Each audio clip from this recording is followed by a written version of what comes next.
CAT 2022 slot 1. This is question number 12. Let's see this question. Question है for any real number x, let greatest integer value of x be the largest integer less than or equal to x. This is the definition of greatest integer. Largest integer less than or equal to x. And summation दिया हुआ है हमें n is equal to 1 से capital N, और ये largest integer का sign है 1/5 plus n/25 is equal to 25. We have to find out value of n. तो how to find value of n, let's see in this question. तो इस question को करने से पहले मैं आपको ये डेफिनेशन एक बार क्लियर कर देता हूँ ग्रेटेस्ट इंटीजर वैल्यू की या फिर लार्जेस्ट इंटीजर वैल्यू की. तो इसकी डेफिनेशन ये है कि अगर इसके अंदर 1 लिखा हुआ है तो इसका मतलब है बड़े से बड़ा इंटीजर, लेकिन जो 1 के इक्वल हो या इससे छोटा हो. 1 के इक्वल हो या छोटा हो तो 1 ही होगा. बड़े से बड़ा इंटीजर जो 1.1 के इक्वल हो या इससे छोटा हो, या तो इसके इक्वल हो या इससे छोटा हो, 1 होगा. बड़े से बड़ा इंटीजर जो 1.9 के इक्वल हो या इससे छोटा हो, या तो इसके इक्वल हो इंटीजर या इससे छोटा हो, तो वो कौन है? बड़े से बड़ा 1. लेकिन ग्रेटेस्ट इंटीजर वैल्यू जो 2 के इक्वल हो या इससे छोटा हो तो 2 ही होगा, है ना. ऐसे ही ग्रेटेस्ट इंटीजर वैल्यू 0.1 के इक्वल हो या इससे छोटा हो 0 होगी. तो इस तरह से हम वैल्यू निकाल सकते हैं इसकी. तो इसी के ऊपर बेस्ड ये क्वेश्चन था. तो देखते हैं कैसे करना था ये question. Summation n equal to 1 से लेके समेशन n का मतलब होता है 1 2 3 4. हमें n की वैल्यू कहाँ तक दें सो दैट ये ओवरऑल जो सम बने वो 25 बने. तो आप सबसे पहले ये सोचें कि ये वैल्यू हमें दी क्या हुई है. हमें दिया हुआ है ग्रेटेस्ट इंटीजर वैल्यू किसका 1/5 प्लस n/25. इसमें आप क्या करें, अंदर एलसीएम ले लें. तो अगर हम अंदर एलसीएम लेंगे तो एलसीएम आएगा निकल के 25 और ऊपर आएगा 5 प्लस n. अब आप ये बताएं सबसे पहले ये वैल्यू ग्रेटेस्ट इंटीजर है. कैन वी से जब तक ऊपर वाला 25 नहीं बनता, क्योंकि 25 जब बन जाएगा n, जब ऊपर वाला कंप्लीट 5 प्लस n 25 बन जाएगा तो ये वैल्यू 25/25 1 बन जाएगी. इसकी वैल्यू 1 निकल के आएगी. लेकिन उससे पहले इसकी वैल्यू 1 नहीं होगी.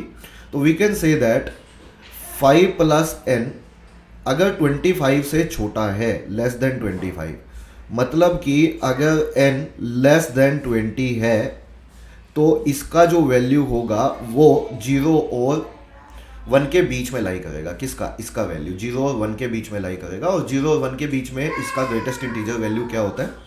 0 होता है. तो 0 और 1 के बीच में अगर लाई करेगा, कहाँ से कहाँ तक? 0 से लेके कहाँ तक? n नेचुरल नंबर है, तो for any real value of n या x जो भी है.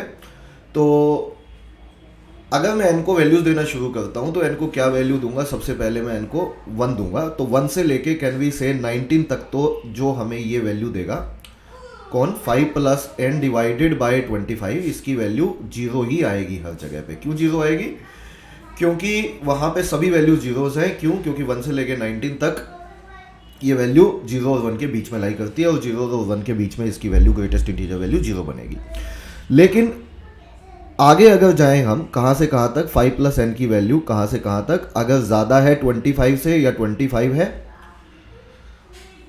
लेकिन इसकी वैल्यू 50 से कम है. किससे कम है? 50 से कम है, क्योंकि 50/25 2 हो जाता है. तो कैन वी से दैट जो हमें दिया हुआ है उसकी ग्रेटेस्ट इंटीजर वैल्यू 1 बनेगी. क्योंकि 50 पे तो 1 बन जाती है, 50 पे तो 2 बन जाती है. तो यहाँ से इक्वालिटी का साइन हटा देता हूँ.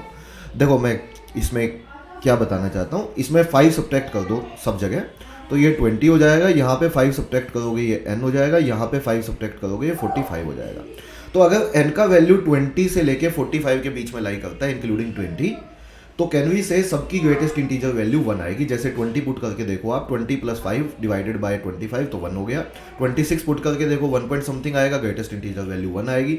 तो इस तरह से अगर हम 45 तक जाएं तो 45 ना लें, लेकिन 45 तक जाएं, मतलब कहाँ से कहाँ तक जाएं? 20 से लेके 44 तक जाएं, तो हमें सभी वैल्यूज़ पे जो इसका वैल्यू मिलेगा, किसका? 5 प्लस n डिवाइडेड बाय 25 का वैल्यू मिलेगा, वो सब पे 1 मिलेगा.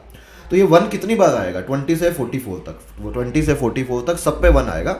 मतलब कि अगर मैं 44 तक n का वैल्यू लेता हूँ, स्मॉल n का वैल्यू, तो 1 प्लस 1 प्लस 1 प्लस 1 प्लस 1, 20 से 44 में हो गया 25 नंबर हो गए, और सब पे ही 1 वैल्यू मिलेगी. तो कैन वी से 25 सम बन जाएगा.